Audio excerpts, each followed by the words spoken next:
नमस्कार, प्लस में आपका स्वागत है। मैं हूं आपके साथ राजकृष्ण नारायण। अभी तक के मुख्य हेडलाइंस पे।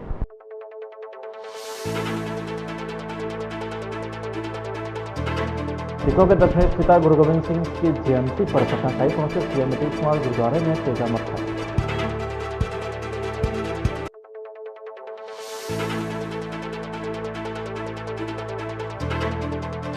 कानून के राज को अपराधियों ने फिर दिखाया अंगूठा। पटना में वसूल के मंत्री की गोली मारकर हत्या।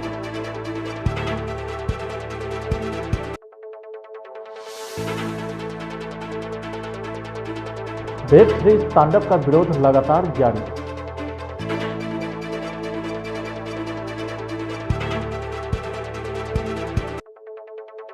और मुजफ्फरपुर में अपराधियों ने छात्र के सर में मारी गोली, हालत में।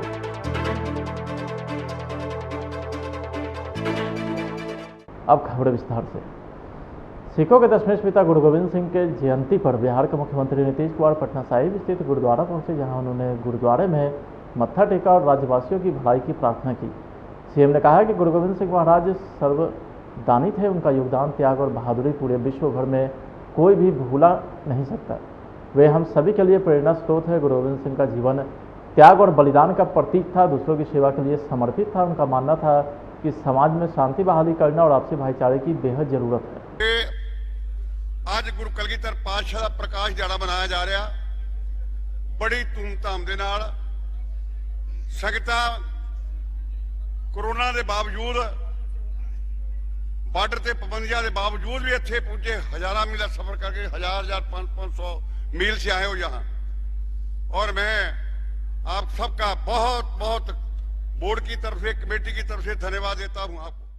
30 जनवरी को किसान बिल के खिलाफ महागठबंधन बिहार में बनाएगी मानव श्रृंखला, जिसे लेकर मुजफ्फरपुर के जूरन छपरा स्थित आरजेडी कार्यालय में महागठबंधन दल के सभी कार्यकर्ता नेता ने बैठक की। तो वहीं राजद विधायक निरंजन राय ने बताया कि 30 तारीख की यानी कि गांधी जी के शहादत दिवस के अवसर पर पूरे बिहार में मानव श्रृंखला करना है, जिला स्तर से लेकर पंचायत स्तर तक। साथ ही कहा कि मानव श्रृंखला किसान बिल के 3 काले कानून को वापस लेने के लिए केंद्र पर दबाव डालने के लिए बनाया जाएगा।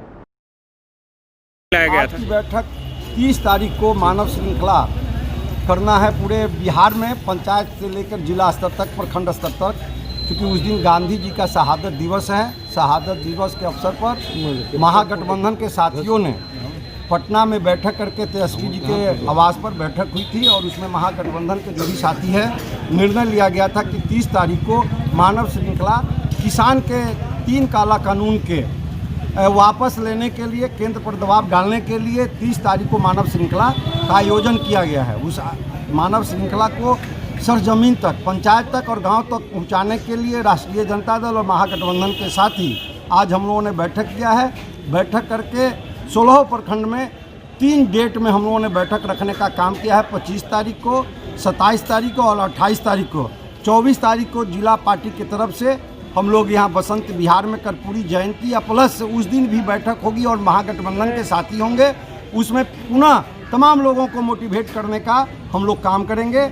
और किसान के मुद्दे पर हमारी पार्टी ही नहीं, हमारा गठबंधन पूरे बिहार में एकजुट है और एकजुटता के साथ हम लोग लड़ रहे हैं। और अभी की बैठक में एक चर्चाएं और हुई है, क्योंकि बिहार की विधि व्यवस्था और मुजफ्फरपुर की भी विधि व्यवस्था, जो लॉ एंड ऑर्डर एकदम फेल हो चुका है, उस पर निरंतर हम लोगों ने नज़र बनाए रखने का और लड़ने का और आईजी को ज्ञापन देने का, डीएम को ज्ञापन देने का काम हम लोगों ने किया था।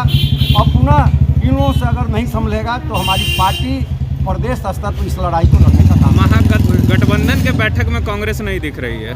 कांग्रेस के साथी आए थे, आप लोग के आने के पहले चले गए हैं, क्योंकि मुकुल जी की तबीयत ठीक नहीं है।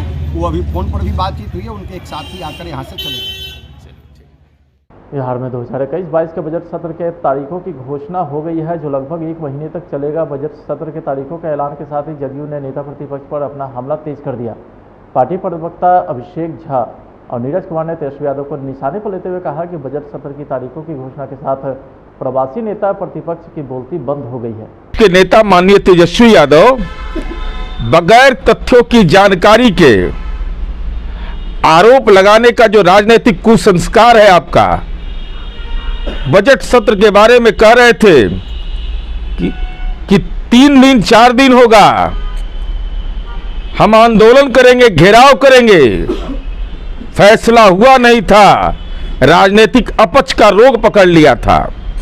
सच यह है कि तेज सियासत का एक्सीडेंटल बेग बना मचिया मैन की गले का घेग। 17 अवधि पर बड़बोले बबुआ, बनते हो हंगामे के अगुआ। सपना होता कैसे पूरा जब मन मस्तिष्क में भरा हो कूड़ा। भोपू गर्जन नहीं चलेगा, जवाब कड़कदार मिलेगा। 4 दिन नहीं, 19 फरवरी से 24 मार्च तक का होगा सत्र। तैयार रखिएगा आदतन तख्ती, सत्र की गरिमा खातिर कुछ पढ़ लीजिएगा। समझ में ना आए तो बेउर और तिहाड़ जेल में पूछ लीजिएगा। बिहार के प्रवासी नेता प्रतिपक्ष, या यूं कह लें अनुकंपा के आधार पर बने हुए नेता प्रतिपक्ष तेजस्वी यादव जी अभी कुछ समय पहले प्रेस कॉन्फ्रेंस कर रहे थे और कह रहे थे कि बजट सत्र छोटा चलेगा तो हम हंगामा करेंगे, मुख्यमंत्री उप मुख्यमंत्री के आवास का घेराव करेंगे। और अब जब बजट सत्र 19 फरवरी से लेकर 24 मार्च तक चलना है तो इनकी बोलती बंद हो गई होगी।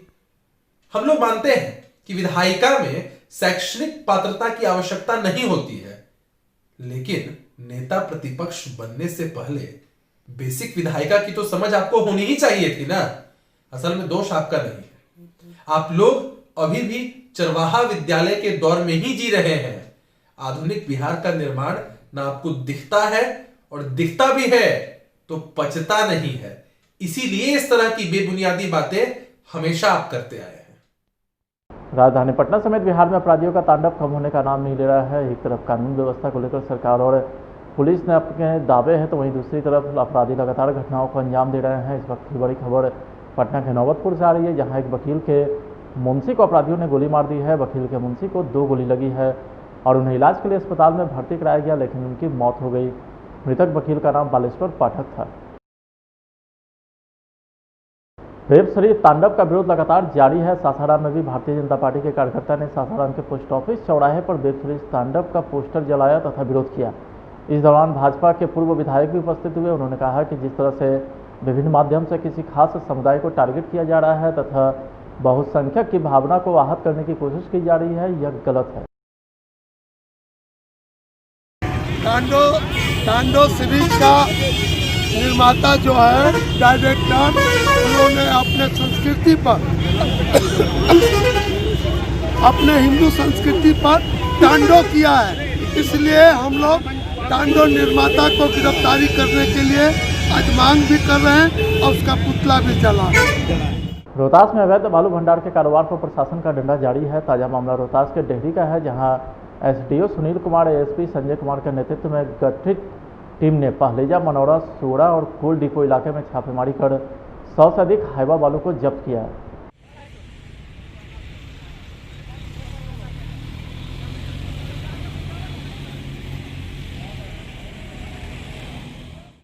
3 दिनों तक चलने वाला पटना सिटी के तख्त हरमंदिर साहिब गुरुद्वारा में मनाए जाने वाले सिखों के 10वें गुरु गोविंद सिंह महाराज के 354वें प्रकाश उत्सव का अंतिम दिन मुख्य प्रकाश पर्व है। ऋषिकेश पंचांग के अनुसार आज ही के दिन हिंदी महीना के पौष के अष्टमी को पटना सिटी में गुरु गोविंद सिंह महाराज का जन्म हुआ था और सिख समुदाय के लोग आज ही के दिन प्रकाश पर्व के रूप में मनाते हैं। तख्त हरमंदिर साहिब गुरुद्वारा में प्रकाश पर्व के लिए अलग दीवान सजाया गया है। महाराष्ट्र और पंजाब समेत कई जगह से गुरुवाणी के लिए रागी जत्था पहुंचकर गुरु महाराज के घर सेवा दिए हैं। तो वहीं गुरु गोविंद सिंह महाराज के 354वें प्रकाश पर्व के मौके पर पटना सिटी के गायघाट गुरुद्वारे से सिख श्रद्धालुओं द्वारा भव्य नगर कीर्तन भी निकाला गया।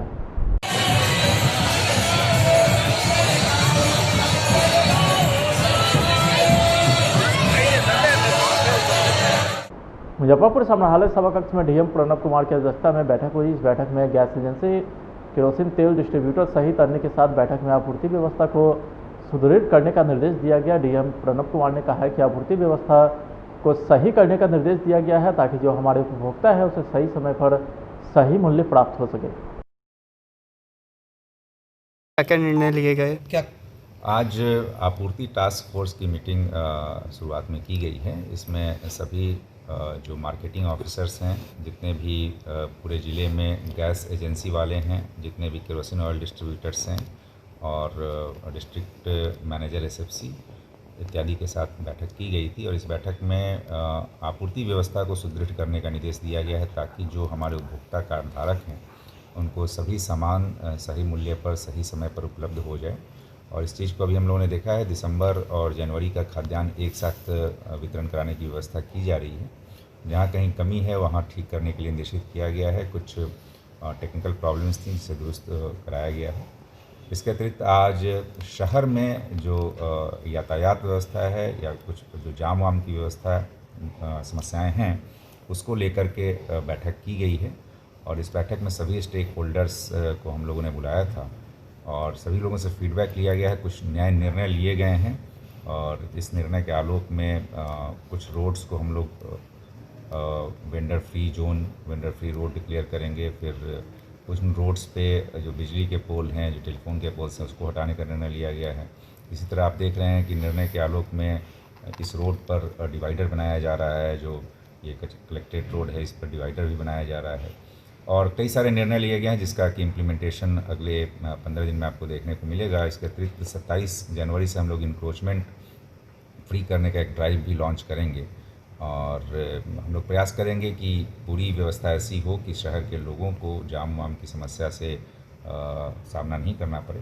इसके अतिरिक्त इमली चट्टी जो बस स्टैंड है वहाँ पर एक मल्टी लेवल पार्किंग डेवलप करने का निर्णय लिया गया है, जो कि आने वाले दिनों में इसमें वहाँ मल्टी लेवल पार्किंग भी हम लोग आरंभ कराएंगे।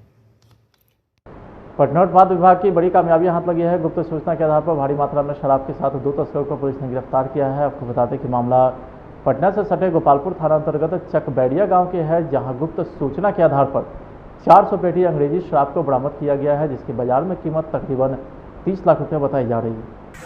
ये गिरफ्तारी जो हुई है वो बैरिया में हुई है, चकबैड़िया में, गोपालपुर थाना अंतर्गत। गुप्त सूचना के आधार पर हम लोगों ने मदनी से टीम भी बनाया और जाकर के छापामारी की। छापामारी के क्रम में जो है 2 आदमी गिरफ्तार हुए हैं और करीब 400 पेटी जो है सो विदेशी शराब बरामदगी हुई है। एक जो है सो मैजिक गाड़ी जब्त की गई है। कितनी कीमत होगी लगभग? लगभग 25 से 30 लाख।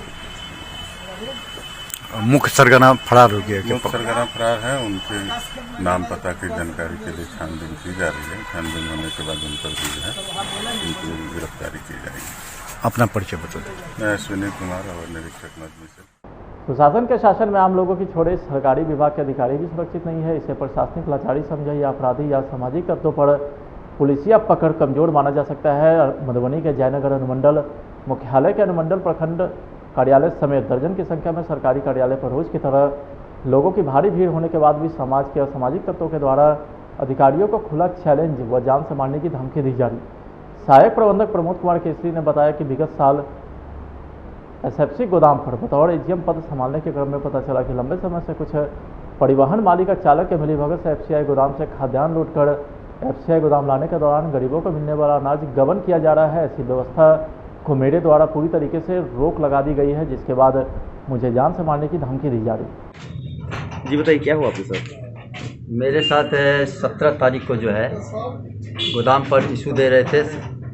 एक बजे तक इशू दिए, लेबर लोग खाने के लिए चले गए। लेबर लोग और उसकी इस बीच हम भी खाना खाने के लिए डेरा चले गए। पोस्ट ऑफिस के पास डेरा है, डेरा से खाना खाकर 1:30 बजे लौटे और गोदाम के कैंपस में जैसे इन किए एक महिला जो है मोटरसाइकिल पर बैठी हुई थी पीछे से, जिस मोटरसाइकिल का कोई नंबर नहीं था।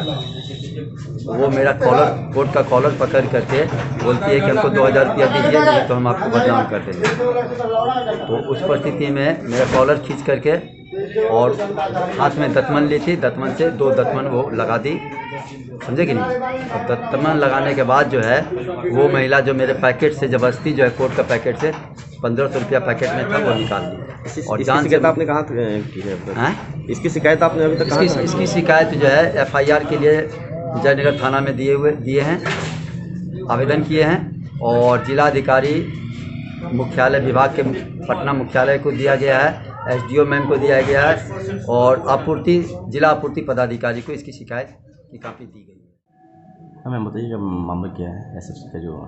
हाँ, एक्चुअली कल संध्या 5:30 बजे कल शाम को AGM साहब आए और उन्होंने अपने बताया कि मेरे साथ ऐसा मंदिरा में कुछ घटना हुआ है तो उस घटना का उन्होंने कहा कि हमने लिखित दे दिया है थाने में। तो हमने कि क्या घटना हुआ, तो उन्होंने घटना का कुछ वही थोड़ा सा शॉर्ट में बताया कि किसी तरफ पीछे से कोई उसका कॉलर खींचा।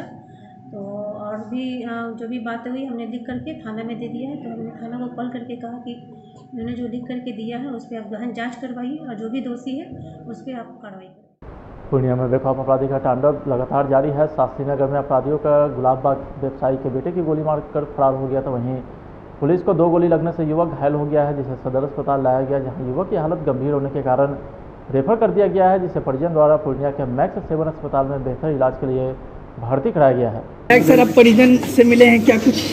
देखिए, बड़ी घटना है, गोली चली है। विनोद रामपुरिया जो गुलाबबाग के अच्छे व्यवसायी हैं, सम्मानित और प्रतिष्ठित व्यवसायी हैं, उनके लड़के को गोली लगी है। और जो चिकित्सक से मेरी बातचीत हुई है उसमें उन्होंने कहा कि गोली लग करके बाहर निकल गई है और उनको ओटी में ले जाया गया है। मैं भगवान से प्रार्थना करता हूँ कि उनकी ज़िंदगी वापस हो, कुशल हो। और अभी अभी पुलिस कप्तान भी आए थे, डीएसपी थे, उनसे भी मैंने बात किया। उनको मैंने कहा कि ये चैलेंज है, इस चैलेंज को आप स्वीकार कीजिए और अनुसंधान कीजिए और अपराधी को तुरंत गिरफ्तार कीजिए और कोई भी घटना नहीं हो, इसके लिए पुलिस पूरी चौकस रहे, इसकी व्यवस्था कीजिए। मुजफ्फरपुर में बेखौफ अपराधी का तांडव लगातार जारी है। मंगलवार की रात सरैया थाना के डोकड़ा गांव में बाइक सवार अज्ञात अपराधियों ने एक छात्र के सिर में गोली मार दी। घटना के बाद आसपास के लोगों द्वारा फानल में उसे निजी अस्पताल भेजा गया, जहां उसकी हालत काफ़ी चिंताजनक रहने के कारण डॉक्टर ने उसे पटना रेफर कर दिया। घायल युवक की पहचान बटेश्वर राय का पुत्र विपिन कुमार के रूप में हुई है। ग्रामीणों ने बताया कि सरैया बाजार से अपने घर जाने के दौरान रास्ते में यह घटना हुई है। फिलहाल पुलिस पूरे मामले में जांच की बात कह रही। राष्ट्रीय जनसंभावना पार्टी के राष्ट्रीय अध्यक्ष उपेंद्र सैनी ने बिहार में टीचर बहाली के लिए टीईटी परीक्षा पास कर चुके अभ्यर्थी के द्वारा नियमित रूप से धरना प्रदर्शन किया जा रहा था, लेकिन बिहार सरकार के पुलिस के द्वारा उसका दौड़ा कर लाठी और डंडे से पीटा गया। इस घटना को हम अपने पार्टी की ओर से घोर विरोध करते हैं और बिहार सरकार से मांग करते हैं कि ऐसे अभ्यर्थियों को जल्द से जल्द कानूनी प्रक्रिया करके ज्वाइनिंग कराया जाए।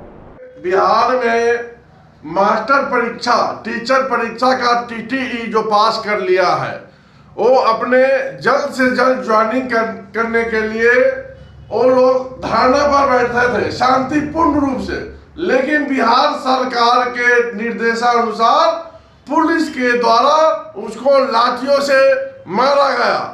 उसमें जो परीक्षार्थी विकलांग थे, उसका हाथ डैमेज था, उसको पैर तोड़ दिया गया। इस प्रकार काफी क्रूरता किया गया बिहार सरकार के द्वारा। मैं इस घटना को अपने पार्टी की ओर से घोर निंदा करते हैं और बिहार सरकार से मांग करते हैं ऐसे परीक्षार्थी को जल्द से जल्द ज्वाइन करे और उनको काम पर लगाए। जय हिंद, जय भारत, जय राजपाल। फिलहाल आज की खबरें में था, आप देखते रहे प्लस न्यूज़। नमस्कार।